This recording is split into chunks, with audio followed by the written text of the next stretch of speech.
really, that any debate.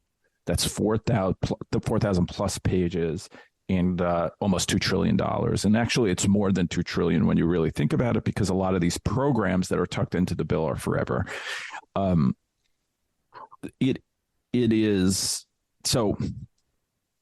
In my view, this is one of the most corrupt things we do in Washington, more corrupt than anything else we're talking about, because this is something that touches almost everyone's lives. It is the most important thing, frankly, that Congress does and is supposed to do. And they do not even debate the bill.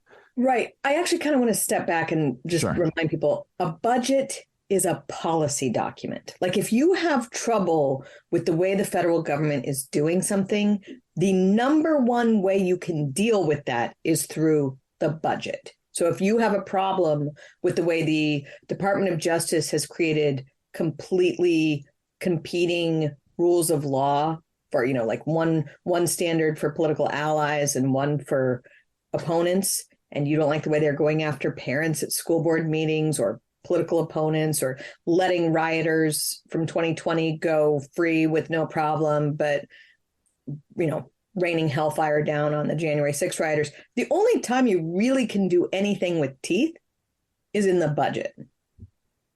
And not only is the way that they're doing this enabling all the bad things to continue, they're actually providing ways for worse things to happen. And as you point out, the process is just a complete and utter sham. It's like not a serious country the way we're doing this, and haven't been doing it for a long time. That's correct. But before we even do that, I just want to read you something quickly. So on May 5th, 2001, here's a quote. Mitch McConnell says he's 100% focused on stopping the Biden administration, which is a stupid thing to say, by the way, because what if they're doing something you like, or, you should say we're 100% focused on furthering, the Republican worldview, et cetera. Here's what he said the other day. It's from your excellent column. I'm pretty proud of the fact that there was, with a Democratic president, a Democratic House, and a Democratic Senate, we were able to achieve through this omnibus spending bill essentially all our priorities. There are thousands of things in this bill that are not Republican priorities that he did not stop, that he did not even allow people to debate, right? So I am completely on board now with the based position that McConnell has to go, because that is just a complete and in his defense, right? Like, he's in the minority. There's a limit to what you can do. But in this case, he had a really easy path to getting more leverage, which is pushing for just a continuing resolution for a few weeks until the Republicans take over the House, because 3 million plus more Americans voted Republican than Democrat, which gave the House of Representatives to the Republicans. They will take over on January 3rd, like 2 weeks from now, at which point they actually have a ton of leverage on pushing through their priorities.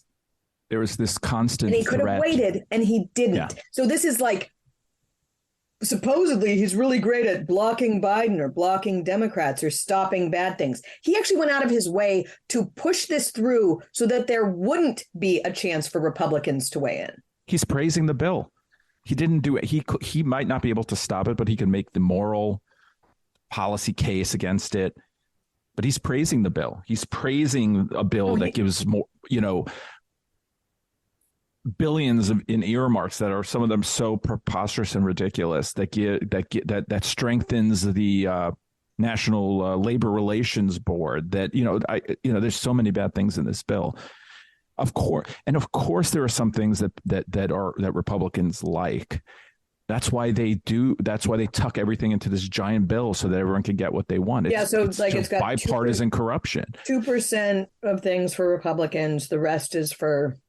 Then they have the gall. They have the gall to talk about how they've cut $275 million out of the IRS after the Democrats put $80 billion more into the IRS for enforcement, essentially. I mean, this bill is just so terrible. Now, I'm not saying that he could have stopped it, but now how many Republicans? He absolutely could have. But let's say he can't. That doesn't mean he needs to support slowed down with a continuing resolution. There are so many, like, when you're a minority leader, you have all sorts of tricks you can use to keep any Republicans from voting with Democrats and thereby preventing them from being able to move forward with this. What's his case next year or any other year to stop a bill like this if he praises this one? Like, he has no case to make. Do you remember when he said that they wouldn't pass the CHIPS subsidy in July if they were going to ram through reconciliation in a partisan fashion? And then the bill was so bad that even like Kevin McCarthy opposed it. It wasn't like that difficult for a Republican to oppose, but they got like 65 votes in the Senate or something. And then within hours of it passing, Joe Manchin was like, and by the way, I'm on board with reconciliation. Like, it was a complete and utter failure. I saw you ask the other day, was it on Twitter? Maybe it was in our private conversation. What would you say was the best thing that Republican senators have done in the last 2 years? Something like that. Yeah. I asked on Twitter, and I was meaning it seriously because I always try to put the best construction on someone. And I do think Mitch McConnell has some valuable attributes as well. But I was thinking, since they lost control of the Senate, what have Republicans done? And by comparison, I want to point out, like, it's difficult to get things done when you are in the minority. But when Democrats were in the minority, every single day they woke up causing trouble. They managed to get like votes in favor of Robert Mueller by getting Mitch McConnell to agree to it. You know, they voted against each and every solid cabinet nominee that Trump put forward. They fought every single judge. They threw wrenches in the works. They helped run the Russia collusion hoax. Like, they caused major daily harm in the Senate. That's not even counting what happened in the House, where Democrats woke up every day impeaching Donald Trump. Like, they were a problem to be dealt with every day. So even when you're in the minority, there are things you can do. And since Democrats took over, I couldn't really think of much. I asked, and I got a couple of good answers. They voted against impeachment, which is fine. It would have been better if they had shown any backbone at all against the insurrection narrative instead of helping it along. Mitch McConnell, I get that he hates Donald Trump. I don't care that he hates Donald Trump, but like, at some point you have to put your own petty hatreds behind your support for the goals of the Republican Party. They also stopped the falsely named Equality Act. Actually sort of my big thing I would say he did is, by being kind of a loser, he kept the incentive for getting rid of the filibuster very low for the people who Democrats would have needed to get rid of the filibuster. And I actually do think that's kind of like classic Mitch McConnell good move. But it's not sufficient to be good at like a couple of things. When you are the minority leader or majority leader at a time of great national strife and problems, you need to be much better at the things you're good at. And you also need to be good at more things. It's like a joke. Everyone outside of DC knows this, except for him and he definitely runs DC. He runs conservative media. They all support him. He runs all the political consultant class. They all support him. If you go against him, you are kind of set out for destruction inside DC. But like outside DC, he has a 7% approval rating or whatever it is. I mean, at this point, I just want performative opposition, at least. There's a lot of things that they can't stop, but that's what I meant by the budget. I mean, let's concede he couldn't stop it, which he probably could. I would like some performative opposition. I want you to make the case. Go out there and say, why are we giving $200 million to gender equity, to a gender equity fund, which basically is, undermines the idea that it's okay to abuse children. Like, can he answer for that? Is anyone going to ask him about it? It's just, maybe he can't stop it, but it's just, and again, I just think it's corrupt in the sense that we don't even get to debate it. They do it right before Christmas. It's a lame duck Congress, lame duck Congress. Anyway, I don't know. It's just really offensive. Well, the whole thing. on the performative thing, this is the other big issue. When you are in the minority, and when you're like completely in the minority, as Republicans were for the last 2 years, and it was such a narrow minority, like it was such a close election in 2020, it was really important to have spokesmen, leaders who encourage the troops, who set the vision, who explain the benefit of getting on board the Republican bus. And Mitch McConnell, I don't think even his fans would deny this, is wretched at that job, like wretched. He occasionally will offer a speech on the floor that has some good words. That's not quite what we're talking about here. And more often than not, he's trashing his party. He does it all the time. It's ridiculous. It's unacceptable. Like when your people nominate candidates for office and you're trashing them privately and even publicly, and you're undermining them and you're sabotaging them, that's just unacceptable. And apparently it is acceptable, though, because after his failures in the midterms, he blamed everybody else but himself, and he locked up the votes to continue as minority leader. Like, this is why Republican voters are wondering whether they should even vote Republican in the future. They didn't have a real case for doing it prior to the midterms, and post midterms, it's like, what's even the point? I mean, I hate to get into this. I just don't know who's going to be better at it. But at this point, anyone could be better at it. I know like Rand Paul is probably not that popular with a lot of the other senators, but at least he's out there. He's got the bill printed up. He's talking about all the terrible things that are in it. He's out there. I don't know who else is out there. Mike Lee. I mean, these aren't people who are probably suitable as leaders. I don't of the Senate, but there has to be someone out there who can do a better job. This is my one thing that I'm a little optimistic on, because there was a vote against Mitch that got 10, 11 votes. The first time anyone's even tried it. And it was Rick Scott who made the move, I think. Hopefully now you have several dozen senators who are thinking through whether they might be a possible replacement choice who would do a better job. And it does require a lot of thinking and strategy. It probably is best if it's not someone from, either wing of the party. Probably best if it's not someone who utterly loathes his voters. But you've got to have like a lot of options there. And if more of them would get it through their head that they're not going to be president, but they're still ambitious, it might be good for one of those people to put their hat in the ring for this bill. Has a provision for $575 million sent to family planning in places that threaten biodiversity. It's a complete Malthusian effort. And I just want to know how any Republican can vote for a bill that has something like that in it. No one's going to ask them, and they will never answer when. So anyway, it just annoys me. But there's nothing that can be done. Republicans are frauds. They've always been frauds on spending, for sure. Yeah, and they're just as responsible, or almost as responsible, probably. But it's not even the spending sometimes that bothers me. It's the wasteful spending. Like, I get that there are certain, like, they're constantly celebrating spending more on defense, which, I just don't think is necessary anymore in this world. We spend enough.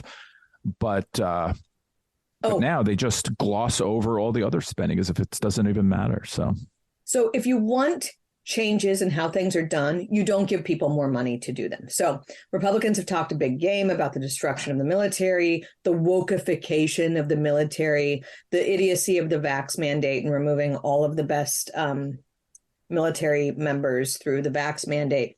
And so to really get that lesson through, Mitch McConnell's given them a huge budget increase. Why would they stop doing what they're doing in any way? If you want them to change, you actually have to draw down their budget, get them to focus on the things that matter, and punish them. And it's not like, be very careful about where those funds are going. Mitch McConnell has no idea what the priorities of American voters are. He said yesterday, the number one priority of Republican voters in America is to their number one priority for America is to give more money to Ukraine. That's just not true. Even among people who want to give more money, which isn't that many people, it's not true that this is their number one priority. And he said this publicly, that it was the number one priority of Republican voters. I'd love to know what Democrats gave up in this bill, in this compromise bill. What did Democrats not get that they wanted? Well, they always ask for a ton more than they need, and then they take a little less. But they literally, what priority have they surrendered in this deal? I would say none. As far as Zelensky goes, since is he in Washington today, right? Speaking today, I am less inclined than you to be critical, I think, of what of funding or helping Ukraine, I guess. I don't exactly know if that's fair to say, but this is just another issue where we don't have any transparency, where we don't have any real debate. There's never been a big debate in Congress over sending them. How much more are we sending them? $45 billion more now. Right. So it'll be over $100 billion. By the way, polls show that Americans, not even Republicans, but Americans didn't want to give more money until and unless wealthy European countries gave at least as much as we were. We are currently and proposing to give more than all other countries on earth combined. Like, we're nowhere near wealthy European countries matching us, which is what actual Americans have told their political leaders. Well, and I have another problem. My problem is that everyone keeps telling me that this is the bulwark of democracy. If Ukraine loses, democracy falls in Europe and all of that. That's hyperbole in my view. But more than that, Zelensky just shut down all Russian Orthodox churches. Zelensky shut down opposing political parties. I want to stop pretending that there's some kind of great democracy, but I also want to know that if the entire rationale for giving them money is to defend democracy, why we don't pressure them to uphold democratic institutions within their country. They are not a strong democracy by any measure. And it just goes on. And we keep giving them more when it looks like the war should be winding down at least. So what happens when you give them more money? Are they going to use it for defensive purposes, or are they going to use it for aggressive purposes? I suspect the latter. Listen, again, I think Russia's completely at fault. They invaded Ukraine. I'm not saying that, I think these Ukrainians are victims. However, this is the real world. Yeah. The spreading democracy or shoring up democracy is a good thing. Usually, it's not actually the same thing as a reason to fight a war. We learned this during the Bush era. Well, really, I think the Clinton era kind of started this, and then Bush took it over and did it on steroids. This idea that we choose whether to get involved in very expensive, in terms of time, money, and American bloodshed, wars based on whether it will spread democracy. And that's not actually what a serious country does. I mean, there are lots of problems in the world, and maybe if we all had our druthers, we would be helping out with like every genocide and problem that's out there, or unjust aggression from Russia or other countries. But the way you determine how to allocate your defense or military resources is whether it's in your national interest or not. It's not that there's no national interest in fighting against Russian aggression, but there are all sorts of competing national interests. We have a growing threat with China that we are completely unprepared for, that is an actual, direct threat to our nation's interests. Lengthening a war with Russia that has been a long time coming because of some problems with how the Soviet Union dissolved, and not pushing for a as quick as possible peaceful resolution to it is not necessarily in our national interest.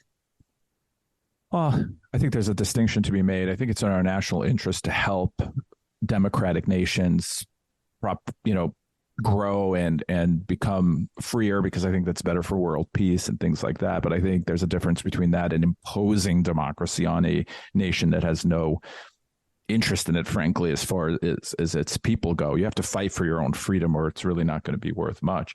But I hear where you're coming from. That is not a good enough reason. But if that is the reason, and we believe it's in our national interest, then we should then aid should be contingent on some sort of guarantee that you are actually saving democratic institutions, which Ukraine doesn't do. Ukraine is a corrupt place, and it is not a free place. And Zelensky, who initially I sort of liked, just is. I saw he was saying it's not enough what he's getting from us. I mean, he's just making demands like he's a little, like I just don't understand the lack of gratitude, acknowledgement, and gratitude for the sacrifices that we make by giving him that much. Basically they would have fallen immediately without our aid. Europeans are not really doing what we're doing, as you say, but also we prop up NATO itself in large part. So anyway, there's also the issue. I heard a lot of people who support running this war against Russia. We're essentially at war with Russia without a vote or authorization, but that we need to do this because Ukraine's sovereignty was destroyed by Russia's unjust invasion.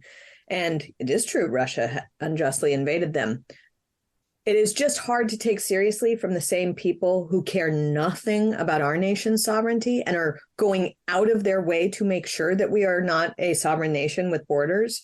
One of the things that people found so interesting about this $100 billion to Ukraine is that Congress shut down the government over a refusal to spend $5 billion on our southern border, $100 billion on protecting Ukraine's borders is difficult for a lot of Americans to accept when the same people don't care about our sovereignty.